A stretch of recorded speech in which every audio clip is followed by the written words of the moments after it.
Have you ever gotten that feeling that your workplace is, well, changing you? I don't just mean your skills, but the way you actually think. Today, we're going to break down the subtle architecture of what's called institutional conditioning. It's this powerful and often totally invisible process that can literally reshape our minds. And this quote, it just perfectly captures how sneaky this whole thing is. It's not some big, sudden shock to the system. There's no single moment of crisis. It's much more of a slow, quiet recalibration, something that happens almost without us even noticing, through a bunch of small, what seem like totally harmless adjustments. That process of adjustment, it usually starts in a surprisingly positive way. At first, a really structured system doesn't feel threatening in the slightest. Actually, for a lot of us, that discipline and sense of order can feel incredibly stabilizing, even really professional. I mean, think about it. If you're a conscientious person, these qualities are genuinely appearing.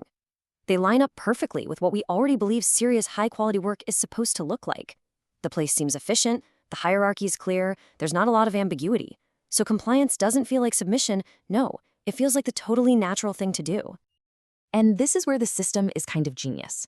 It sells its own rigidity not as a form of control, but as an essential ingredient for quality and efficiency. So that tight oversight, that's just quality assurance. Those strict processes, they're just a necessary response to scale. It all sounds perfectly and undeniably logical. But then, pretty soon, the first really subtle signs that something is shifting start to pop up.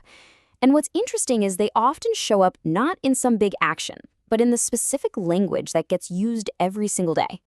Have you ever been in a meeting where someone uses the word rigor to basically shut down a new idea? Well, that's this dynamic right here in action. The line between healthy discipline, which is all about standards, and subtle control, which is about discouraging questions, it starts to get really blurry. And it's often hidden behind all this talk of a high-performance culture. This shift in how people talk is fascinating when you really break it down. The whole tone changes. It stops being about exploration and starts being all about alignment. All of a sudden, mistakes aren't chances to learn anymore. Nope, now they're framed as failures of your attention. And the way feedback is delivered, it becomes less about genuine guidance and more about just asserting hierarchy. So this change in language, it kind of sets the stage for the next phase, those first little seemingly pragmatic compromises we all make, just to fit in and, get our work done. And every single one of these steps feels completely rational at the time.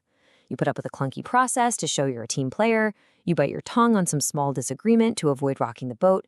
Each one just feels like a tiny price to pay for credibility. But these small concessions, they really start to add up. And to deal with that growing feeling of discomfort, we start telling ourselves stories. Now, these aren't delusions. They're actually really powerful, very human, adaptive strategies. We tell ourselves, oh, this is just the learning curve, or I've got to earn the right to challenge things later. These stories help us put off that uncomfortable moment of truth. And right here, this is the psychological masterstroke. When you internalize the responsibility for adapting, all that external pressure becomes practically invisible. You don't feel like you're being forced into compliance. You feel like you're choosing to be a responsible professional. And that little distinction, it makes the conditioning so much more effective. So this internal shift, it leads us right to this quiet turning point, the moment where the actual nature of your thinking starts to fundamentally change. This really illustrates the central trade-off, doesn't it? Your focus quietly moves away from the actual substance and the meaning of the work, and it shifts over to the metrics and evaluations that are used to measure it.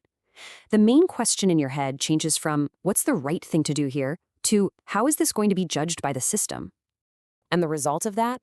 Well, your mental agility just starts to seize up. It's not like your autonomy has vanished completely, but it has definitely shrunk. Decisions that used to feel intuitive now feel like they need some kind of validation. Just thinking, just reflecting, starts to feel risky because it might lead you to disagree, and silence begins to feel much, much safer. Okay, so why don't we see these signs when they're happening? I mean, if it's all so clear looking back, why is it so invisible in the moment? Well, the answer really lies in the brilliant design of the system itself. See, the system works not by using brute force, but by appealing to the very values that conscientious, high-achieving people hold dear. It frames control as just being professional. It uses your own commitment and your own discipline against you in a way.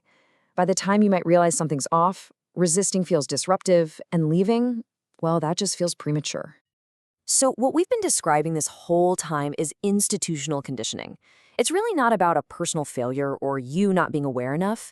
It's a feature of the environment's design, a process that just gradually, methodically shifts your priorities away from your own independent judgment and towards compliance. At the end of the day, the ultimate loss isn't your freedom in some big, dramatic way. It's something much more subtle, and maybe even more important. It's your psychological latitude. That's the ability to interpret situations on your own and act on your own judgment without that constant nagging fear of being out of step. And that leaves us with a pretty big question to think about, doesn't it?